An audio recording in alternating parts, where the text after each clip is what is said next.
ಕೃಷಿ ವಿಶ್ವವಿದ್ಯಾಲಯದ ವಿದ್ಯಾರ್ಥಿಗಳು ಅಹವಾಲುಗಳನ್ನು ಪರಿಹರಿಸಲು ಎಸ್ಸಿಪಿಟಿಎಸ್ಪಿ ಯೋಜನೆಯಿಂದ ಹೆಚ್ಚುವರಿ 1.5 ಕೋಟಿ ರೂಪಾಯಿ ಅನುದಾನಕ್ಕೆ ಮನವಿ.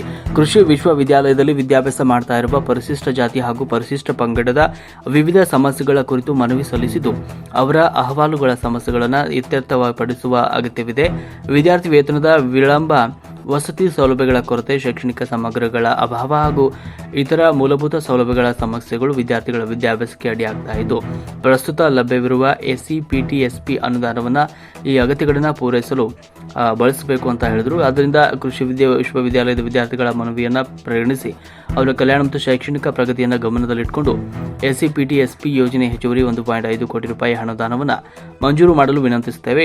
ಈ ಅನುದಾನದಿಂದ ವಿದ್ಯಾರ್ಥಿಗಳ ಒಂದು ಅಹವಾಲುಗಳನ್ನು ಶೀಘ್ರವಾಗಿ ಪರಿಹರಿಸಿ ಅವರ ಶಿಕ್ಷಣವನ್ನು ನಿರಂತರವಾಗಿ ಮುಂದುವರಿಸಲು ನೆರವಾಗುತ್ತದೆ ಅಂತ ಆಶಿಸುತ್ತೇವೆ. ದಯವಿಟ್ಟು ಈ ಮನವಿಯನ್ನು ಸಹಾನುಭೂತಿಯಿಂದ ಪರಿಗಣಿಸಿ ಅಗತ್ಯ ಕ್ರಮ ಕೈಗೊಳ್ಳುವಂತೆ ಸಂದರ್ಭದಲ್ಲಿ ಡಾಕ್ಟರ್ ಆರ್ ಅಶ್ವಥ್ ಅಂತೆಜ, ಡಾಕ್ಟರ್ ಅಶ್ವಥ್ ನಾರಾಯಣ, ರಾಜ್ಯಾಧ್ಯಕ್ಷರು, ಕರ್ನಾಟಕ ದಲಿತ ಸಂಘರ್ಷ ಸಮಿತಿ, ಇವರು ಈ ಸಂದರ್ಭದಲ್ಲಿ ಮನವಿ ಮಾಡಿದ್ದಾರೆ.